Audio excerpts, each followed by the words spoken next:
भारत का टैलेंट देख लगता है पाकिस्तान की पब्लिक पूरी तरीके से बौखला गई है। पाकिस्तान की पब्लिक का कहना यह है कि पाकिस्तानी एक खुददार कौम है, पाकिस्तानी एक टैलेंटेड कौम है जो विदेशों में जाकर तरक्की कर रहे हैं। लेकिन भारत की पब्लिक विदेशों में जाकर भीख मांग रही है, चोरी कर रहे हैं, क्योंकि भारत की पब्लिक के पास कोई भी टैलेंट नहीं है। आज की इनकी बातें आप सुनोगे तो हंसते हंसते लोटपोट हो जाओगे। वीडियो आखिर तक जरूर देखेगा, पूरा मजा आने वाला है। और यदि चैनल है पहली बार है तो चैनल को सब्सक्राइब करना ना भूले। तो चलिए शुरू करते हैं आज के वीडियो। तो चलिए शुरू करते हैं। इंडिया जो है ना, ये एक दहशतगर्द मुल्क है। ये मतलब हमारे मुल्क में भी दहशतगर्दी कराता है।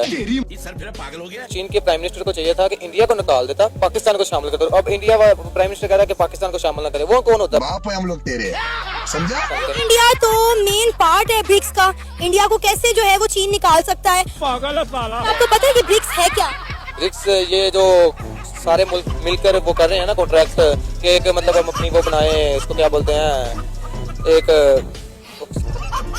चलिए छोड़े, मुझे बताएं कि आप इंडिया के इतने मुखालिफ क्यों हैं?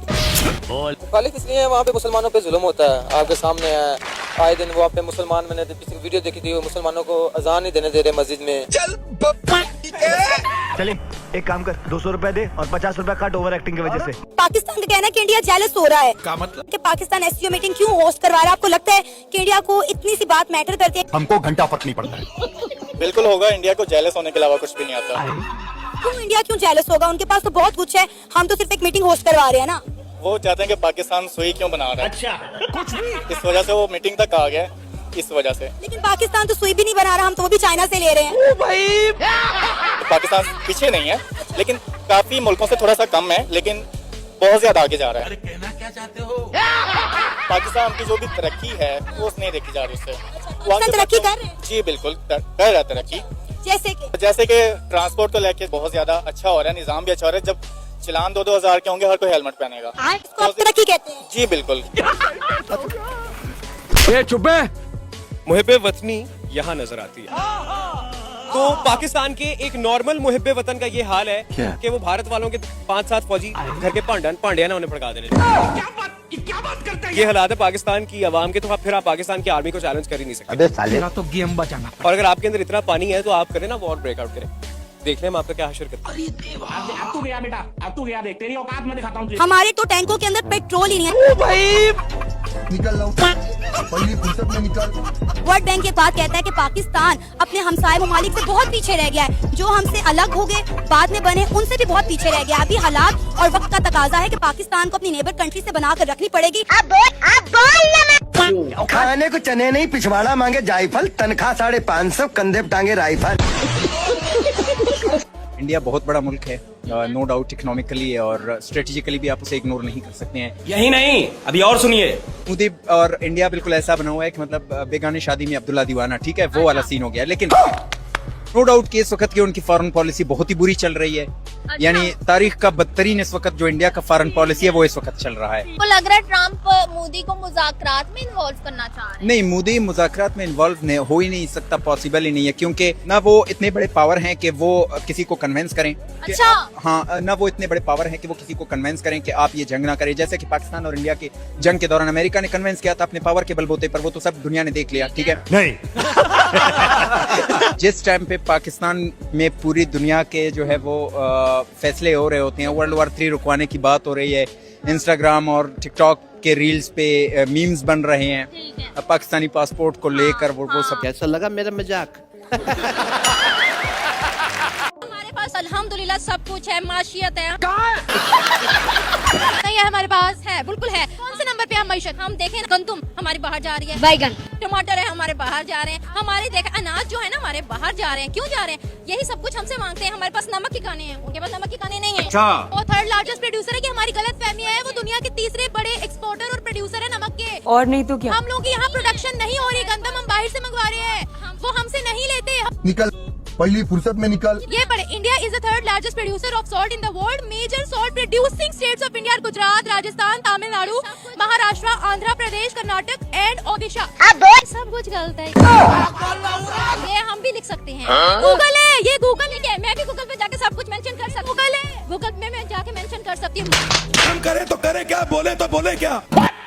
कश्मीर बनेगा पाकिस्तान इंशाल्लाह अज जल्द। साले, क्या बोला तूने? आज नहीं तो कल गजवा हिंद होगा। अच्छा, जैसे कि हमारे हुजूर सल्लल्लाहु अलैहि वसल्लम कि पेशन गोई है कि गजवाए हिंद हो के रहेगा, रोटी है घर पे। तो इंशाल्लाह हमारा ईमान है कि गजवाए हिंद होगा और हम इंशाल्लाह हिंदुस्तान पे चढ़ाई करेंगे। करना क्यों नहीं कर रहे, परेशान हो गए हम लोग। कश्मीर के हिंदुस्तान भी फतह करेंगे और इंशाल्लाह इसराइल तक हमारा झंडा लहराएगा अल्लाह के हुक्म से। इंडिया के सुप्रीम कोर्ट ने जो है कश्मीर के अंदर आर्टिकल को हटना जो है वैलिड करार दे दिया। पाकिस्तान का जो ख्वाब था कश्मीर बनेगा पाकिस्तान, ये तो खत्म होता दिखाई दे रहा है। खत्म गया। नहीं खत्म नहीं होगा, हमारे दिल में जज्बे इंशाल्लाह अल्हम्दुलिल्लाह मौजूद हैं। यार बाहर बाद में इंशाल्लाह पाक आर्मी जिंदाबाद है, हम उसके शाना बिशाना इंशाल्लाह लड़ेंगे अगर जंग का आगाज हुआ तो। और इंशाल्लाह पाकिस्तान का झंडा यहाँ तो क्या इसराइल तक, अमेरिका के दिल तक लहराएगा अल्लाह के हुक्म से। बातें बड़ी करा लो। तेरा बाप यहाँ छोड़कर गया था कि तेरी माँ। ईरान से पाकिस्तान लड़ेगा जो कि अमेरिका की खातिर हम अफगानिस्तान में भी साथ देते रहते, तो अफगानिस्तान नहीं है सर ईरान बहुत मार लगाएगा। अफगानिस्तान भी लगा रहा है, अफगानिस्तान से भी जो है वो जूते छोड़ के हमने वेपन छोड़ के भागना पड़ा था अमेरिकन को। ईरान तो उससे भी बुरा कहेगा, वो तो ये भागता हुआ को खींच के वापस लाके मार लगाएंगे वो लोग। इन्होंने जो सोचा था कि एक कमजोर कंट्री है, छोटी कंट्री है, हम इसको दबा लेंगे, कुछ कर लेंगे, तो सर ईरान ने तो ऐसा पटक के धोया है कि सर मैं तो ईरान की फैन हो गई। ठीक है, मैं उनकी उस रिजीम की फेवर में नहीं हूँ जो पहले थी, या जिस तरह से वो लोग सख्ती करते थे अपने लोगों पे, फीमेल्स पे और सब उसके। दीदी वाह दीदी। नहीं दीदी वाह दीदी। दुनिया हमें सीरियस ही नहीं ले रही, क्या वजह? 25 करोड़ आवाम को पूरी दुनिया ने साइड पे नुक्कड़। आप देखें अभी दुबई के अंदर जब कॉप की कॉन्फ्रेंस हुई, काकड़ साहब को सारे आखिरी वाले कोने में खड़ा किया था। हमने ढूंढा पिक्चर जूम करके कि यार अपना वजीर आजम भी था यार। बिल्कुल मैंने देखा है, वो तो ऐसे जैसे एक मक्खी होती है, बिल्कुल कोने के ऊपर खड़ा हुआ। अगर उनका बात चलता दीवार के पार भेज देते। वो उन्होंने पता नहीं इनको बुलाया भी है या नहीं बुलाया, पता नहीं, ऐसे ही मुंह उठा के चले गए। और इंडिया का मोदी देखा कहाँ खड़ा था? इंडिया का मोदी फर्स्ट पहले सफ में खड़ा था। उन्होंने जलवा है हमारा। मैंने वो थोड़ा सा पढ़ा था, उसके नीचे लिखा हुआ था come to bag doggy. Bajwa को कह रहे थे कि आपकी इज्जत हम ऐसे करते हैं जैसे कुत्ते की होती है। दोस्तों क्या हालात है, और हमें कहते हैं लड़ाई करनी है और कश्मीर लेना है। नहीं। अगर एटम बम किसी की हिफाजत कर सकता, बड़ी फौज किसी की हिफाजत कर सकती, तो वो अजीम रशिया, वो सोवियत यूनियन जिससे 22 मुल्क अलग हो गए, आजाद हो गए, और वो आज भी दुनिया के इतना बड़ा मुल्क है कि उसके बाद दूसरा बड़ा मुल्क कनाडा उसका निस्फ बनता है, वो अभी भी इतना बड़ा है। तो एटम बम तो रशिया को, सोवियत यूनियन को नहीं बचा सका था, उसकी वो अजीम शान सिपा तो उसको नहीं बचा सकी थी। लिहाजा ये तय हुआ कि मुल्क अगर बचते हैं तो इंसाफ की बुनियाद पे बचते हैं, मैशत की बुनियाद पे बचते हैं। आपकी मजबूत मैशत आपको बचा सकती है, आपकी फौज या एटम बम या आपके लिए बेकार है, बल्कि उल्टा ये सफेद आती हैं। आपको तो एटम बम बना के अब उसकी हिफाजत पे अच्छा खासा खर्चा करना पड़ रहा है। तो मुझे बताएं, एटम बम आपकी मैशत पे बोझ है या उसने अपनी मैशत के लिए सहूलतकारी की? क्या आप एटम बम को खा सकते हैं? क्या आपके जरिए उसके जरिए से कोई दवाई बना सकते हैं? जितने यूरेनियम की आप प्रोसेसिंग एक एटम बम लाइफ किलर बनाने के लिए करते हैं, इतने यूरेनियम को आप बिजली बनाने के लिए क्यों नहीं कर सकते? ये अभी आप देखें, सुबह 9 बजे बिजली गई थी और अभी 6 बजे बिजली आई है। ये अभी गजब बेइज्जती है। ये अभी आई है तो ये बत्तियां जल उठी हैं।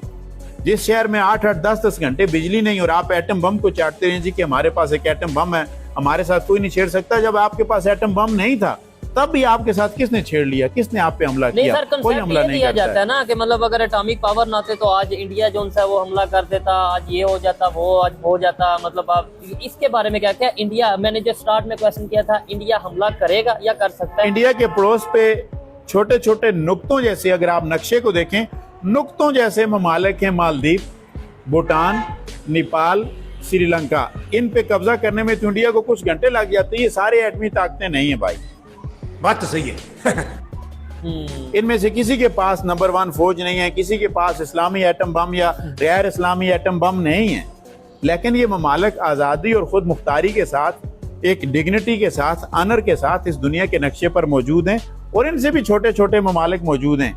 15-16 ममालिक से यूरोप इस वक्त 52 ममालिक में बढ़ चुका हुआ है। वो सारे ममालिक खुद मुख्तारी के साथ रह रहे हैं। अलादगी की बात करना वहाँ पे लोगों का हक समझी जाती है, सिर्फ गद्दारी के फतवे नहीं दिए जाने चाहते। कोई अगर आपके साथ खुश नहीं है तो आप उसे अलग रहने का मौका दें।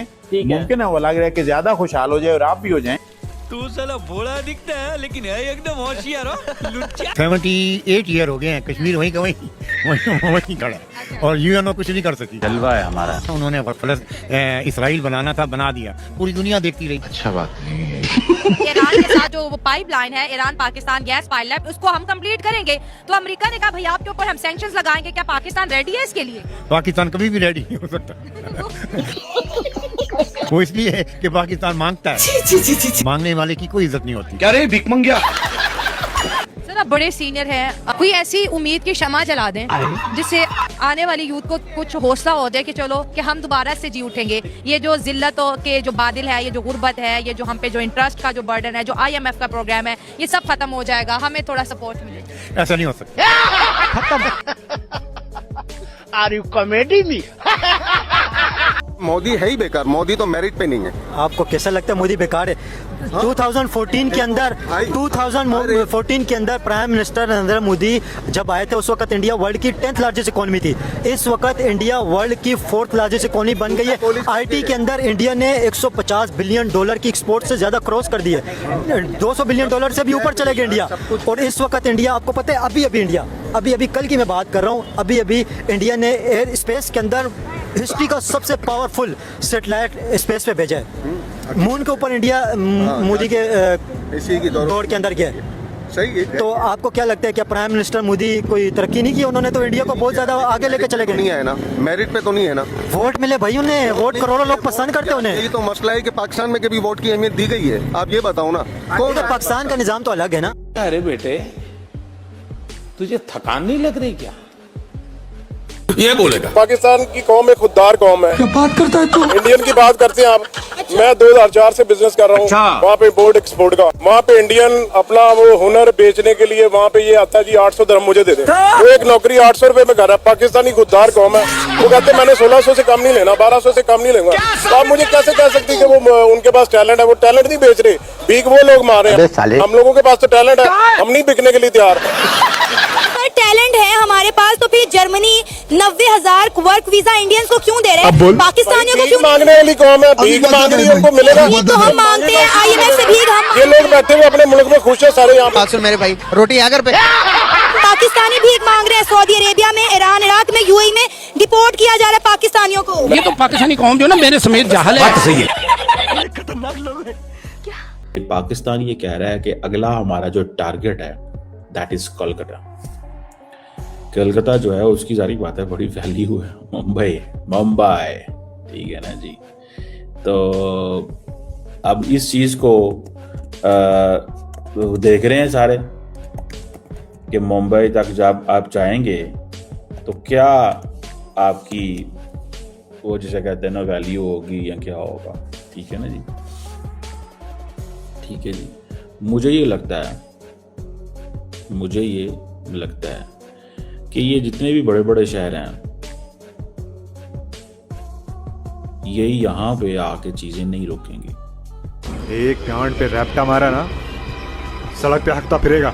नरेंद्र मोदी कहते हैं कि अगर आप हमारी रिस्पेक्ट करेंगे और इस रिश्ते को मेंटेन करेंगे तो ये दोस्ती ऐसे ही कायम रहेगी। अगर मैं इन शॉर्ट वर्ड में कहूँ कि बॉर्डर के ऊपर अगर दोबारा से इंडिया और चाइना की आर्मी आमने सामने होती है तो ये जो दोस्ती, एक नया ब्लॉक हम देखने को मिल रहा है कि इंडिया और चाइना आपस में अपनी दुश्मनी खत्म करके दोस्ती कर रहे हैं, तो ये दोबारा दुश्मनी की तरफ बढ़ सकते हैं। शी जिनपिंग का एक कोड भी बड़ा वायरल हो रहा है। वो कहते हैं कि मैं ये चाहता हूँ कि dragon and elephant dance together. और दोनों लीडर्स ने ये विल शो की कि अगर दोनों की पॉपुलेशन को मिला दिया जाए तो ये 2.8 बिलियन के करीब पॉपुलेशन है। और हमारी पॉपुलेशन के लिए जरूरी है कि हम दोनों कंट्रीज मिलजुल के रहें, एक दूसरे के सपोर्टिव पार्टनर के तौर पर रहें। ये बड़ी अच्छी बात कही आप। 4 हमारे हमसाए हैं, 4 हमसाए। चलो हिंदुस्तान से लड़ाई तो मानी जा सकती है। मुझे बताएं ईरान से हमारी क्या लड़ाई है? ईरान से हम तेल क्यों नहीं लेते? आप डरते हैं यार, सैंक्शन से डरते। प्राइम मिनिस्टर जो कहते हैं 1 रोटी होगी तो 4 भाई खाएंगे, 4 रोटियां होंगी तो 4 भाई खाएंगे। भाई आपने तो पहले अपने से तो शुरू करें।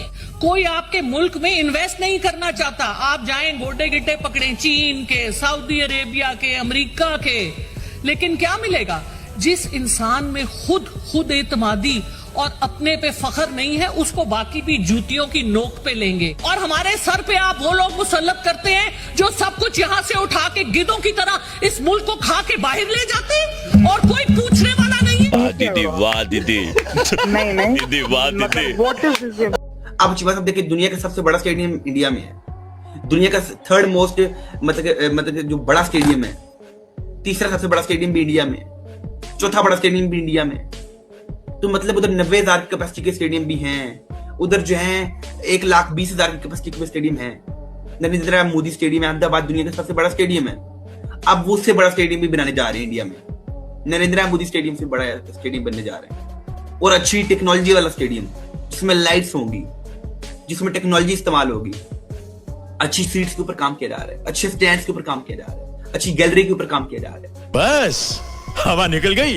और इंडिया की पर कैपिटा इनकम इस वक्त $3,000 है। क्या समझते हैं इंडिया की पाकिस्तान से पर कैपिटा इनकम डबल से भी ज्यादा, इसकी क्या वजह? इसकी वजह यह है कि वहाँ फौज मुदाखलत नहीं करती। आर्मी चीफ जो है ना, वो आर्मी चीफ होता है, वो मुदाखलत नहीं करता। ये चलाना आपने जरूर, ये मुदाखलत नहीं करते। यहाँ पे मुदाखलत करते हैं, घुस जाते हैं हर चीज के अंदर और तबाही फेर देते हैं। जिसका जो काम है वो अपना काम करे और फिर हमारा मुल्क ये तरक्की करेगा। इसके अलावा कुछ भी नहीं हो सकता मेरे भाई। नहीं करती, यहाँ बाहर के मुल्कों में जाके जजीरे नहीं बनाते। इसके अलावा और भी तो IMF ने कहा है कि पिछले लास्ट ईयर जो हमारी करप्शन हुई है, 5,300 अरब रुपए बाहर लेके गए ये लोग। ये हमारे पैसे थे ना यार, किसके पैसे थे? तो कैसे हम लोग ग्रो करेंगे?